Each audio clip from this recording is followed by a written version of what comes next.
Hello, my steel design friends. We're now going to begin our series of videos covering the behavior of beams in flexure. And so we'll be looking at calculating normal stresses, and we'll be talking about different stress states such as elastic stress and plastic stress and a whole bunch of other stuff. So this is the first video in that series. So to start out with, we're going to be talking a lot about some of just the general theory and things that you may remember from a mechanics and materials class or seminar. So without further ado, let's get started.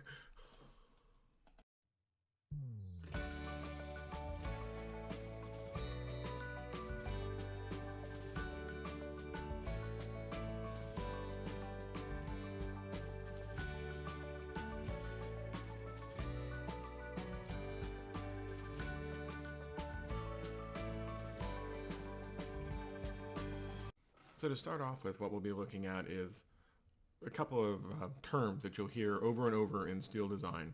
And we'll take a look at, to start with, a basic I-beam, such as what we have here. Okay, and now if you remember the orientation of an I-beam, the default axes that go with this are X is horizontal through the web, and the Y-axis would be a vertical through the web also, and the center, or the centroid, would be here. Now, in general, every object has a weak or a strong axis that's defined by the moment of inertia. For I-beams, the moment of inertia about the x-axis is always greater than the moment of inertia about the y-axis. So with all things being equal, this is considered to be strong, this is considered to be weak. Now, for other shapes such as angles or for tubes or something, that may change, but we're going to spend most of our time in this series of studies of beams dealing with I-beams, W shapes or S shapes, and how we start to kind of handle those. Now, a couple of factors that you're going to see in your mechanics and materials class, you may have come across a constant or a section property known as the elastic section modulus. That is this SX guy. All right, and you'll write that as the elastic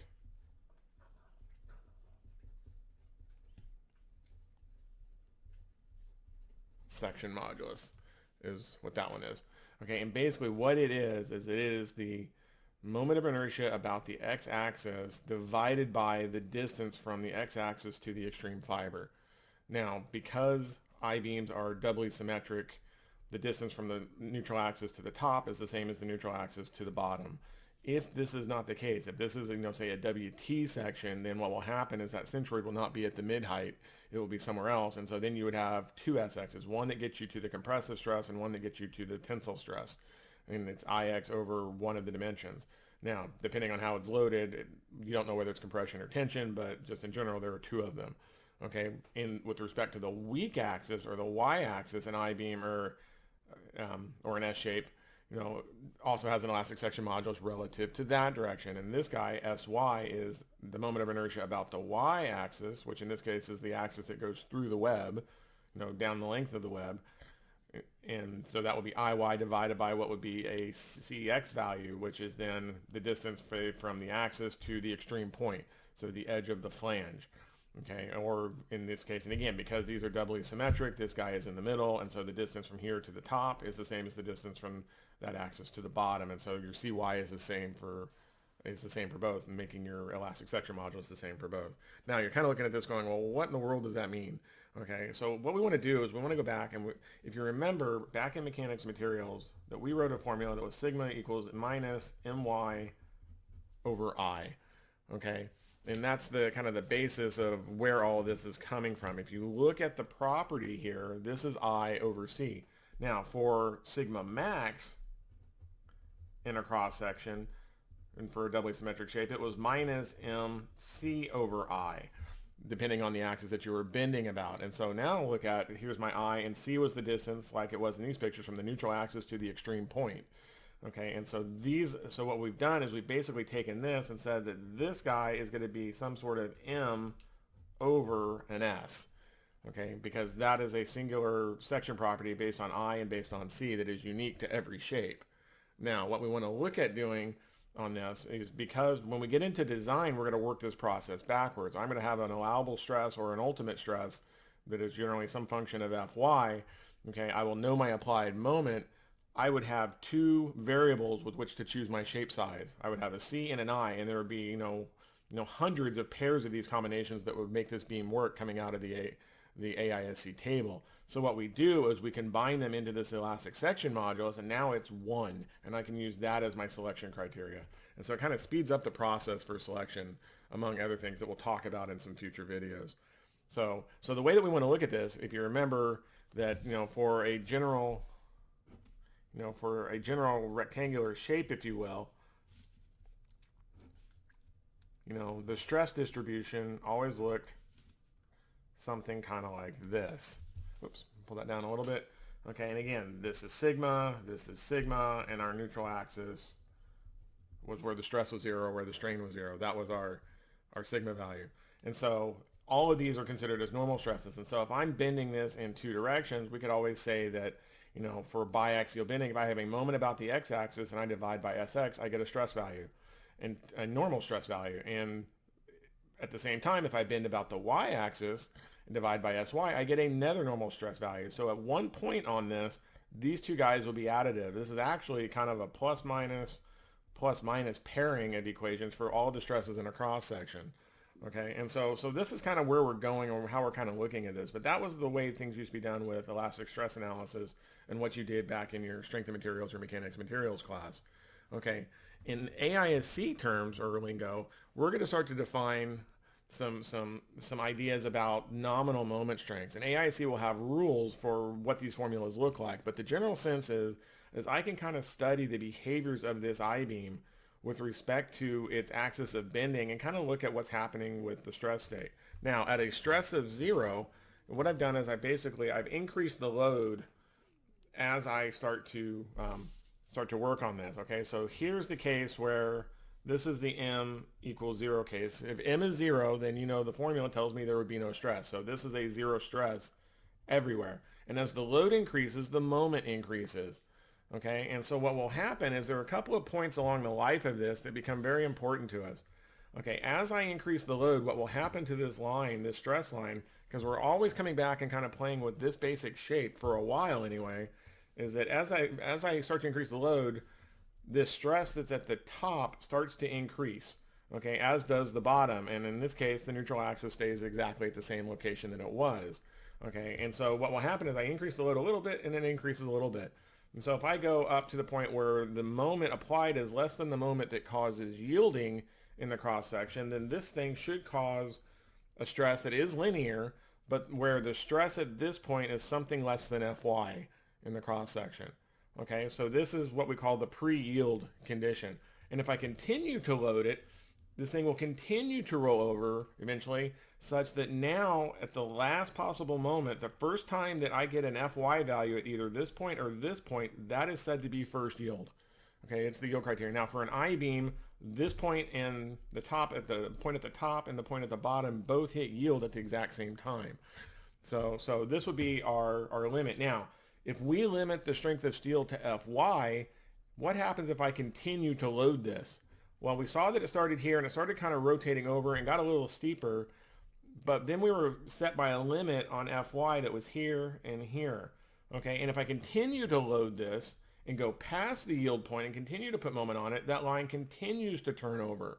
Okay, and you can see, but now because of that limit that's set at Fy here, that first point yielded here, the point directly below it now yields, and the one below that now yields, until such a point in which I get to a point where that's a yield point, and then there's a little bit of this linear behavior that's still happening in here, but it's now very, very flat on this. Okay, this is where our moment that's being applied, m, is greater than yield but less than fully plastic. Okay, so this is the elastic stress. Okay, this is my, and this is the one where we said that my is equal to Sx times Fy is our elastic formula. Again, that came out of our equations up here. Okay, and so as I continue to increase this load, eventually I'll get to a point where, this line is completely horizontal and every element is either a positive yield on this side or a negative yield on this side. This is a fully yielded cross section. Okay, this is called fully plastic and is the basis for a lot of the designs that we're going to do using AISC. It basically means that every element in the cross section is yielded and it can't hold any more. Okay, and so we're going to declare that as being our M being equal to MP, where MP stands for the plastic moment. This is our fully plastic. So this is kind of the evolution of stress as it is loaded onto a beam, and if we watch the stress and strain diagram, we're going to come up with ways to be able to handle all of these cases. So the first one that we'll handle, starting with the next video, has to do with the fully plastic case, and that is this guy. Although all of them, well, the fully plastic and the first yield or the elastic case both will have prevalence in the AISC requirements that we'll talk about here in a couple of videos from now. Okay, so now we can kind of look at it and go, well, all right, if I know that the first yield, the elastic stress is Sx times Fy, well, then we can go in and say that the plastic moment is Fy times another variable that we're going to call as Z. And you've seen this up in the section properties tables. You've also seen Sx up in the section property tables. This Z is called the plastic section modulus. Okay, and so that's what we want to kind of look at as we start to kind of work our way through this. Okay, now there are some things that we can do to talk about, you know, what can I do with this, and we'll do that in the next video. But for now, let's talk a little bit more about our section properties. So if we take a look at our AISC manual here, and I'll pull this out a little bit for you on here. We're up in table 1.1 looking at some of the W shapes now, albeit I've locked into a bigger section. But if you remember, we had a whole bunch of section properties that we've used when we were designing columns and tension members. We had our area and our depth and our, our web and flange thicknesses and the flange dimensions all right there. Okay, but if you look at the table over on the other side, you remember that we were looking for moments of inertia, I. Okay, so relative to the x-axis, which according to this picture is the axis that is horizontal through the web, so that's our strong axis. This x-axis here, we had a moment of inertia. And if you look immediately to the left of it, there's S. That's the elastic section modulus on with respect to the x-axis. So this is S sub x. Okay, R was the radius of gyration. We've done that. That's square root of I over A for this I and the A on the other page. And then the next one over is our plastic section modulus, Z. And you'll notice with respect to the x-axis, there is an S and a Z. Okay, and if you go and look at the y-axis, now it's the axis that's running vertical through the section. If you look at the picture, I was pointing at the wrong one. Okay, here's our axis, that our y-axis is going up through the middle of the web. Okay, and so again, you have an I, an S, an R, and a Z. So everything on here gets a Y subscript. And so these become the selection criteria that we'll use in order to be able to choose beam sizes relative to, whether if I'm doing an elastic analysis, I'm looking for S. If I'm doing a plastic analysis, I'm looking for Z. But where in columns we were often looking for, or tension members, we were looking at the gross areas of selection criteria. Now I'm going to be playing with the S's and the Z's over in this column. But they tabulate a lot of those for you. Now, for normal shapes like rectangles, you can actually compute the Z value, and I'll show you how to do that here now. But for the most part, most of the standard AISC shapes, all of these are tallied for you. In fact, if I go flipping back, into even the channels, you can see here's the MC shapes. We again have I, S, R. We have an X bar, but Z is hanging out here also. And so those are all the different values, but they're all tabulated for you. And so it's nice to have those at our fingertips so we don't have to do the calculation. But just for the sake of being complete in what's going on, I'll show you how it's calculated. If we go through and we look at the fully plastic state, okay, and I'm going to just do an example for the rectangular section, but this can easily be extended to other shapes such as I-beams or channels or angles or whatever. Remember, the definition was that that the fully plastic state was this stress limit, okay, in which this stress, this sigma, is an Fy value there and it's an Fy value there. Okay, now if we recognize this as a stress, Fy has units of KSI in US units. Okay, and so we know that if that's constant, the fully plastic state was such that it was constant Fy down in the neutral axis and then constant Fy down in the neutral axis, that I can turn this stress into a force that we're going to call a C. And the way that I do that is I take the stress, Fy, I multiply it by the height, and then I multiply it by what would be this dimension of B. All right, so C is going to be equal to Fy times D over 2 times B. That's this value. And it would be located at the mid-height of this continuous block. So for a rectangle, since the neutral axis is in the middle, it's D over 2 above. So this C is located at D over 4 down from the top or D over 4 up from the neutral axis. Okay, and you can do the same thing down on the lower portion, except now you have a stress in the opposite direction. So for a positive moment, this would be tension in the bottom and compression in the top, hence why I use C and T. If your moment flips signs, these flip, but the process still works exactly the same. All right, and so I can go through and I can calculate T in exactly the same fashion. And again, for a symmetric shape, it's the exact same formula for C and T. So what I do then is I can go in and I can say, well, if this section is resisting a fully MP moment on this, okay, we can set up a relationship that allows us to calculate that section property. And the way that I do that is I'm going to sum moments about this tensile force. You could do it about the compression, it doesn't matter. I just chose to do it about the tensile force.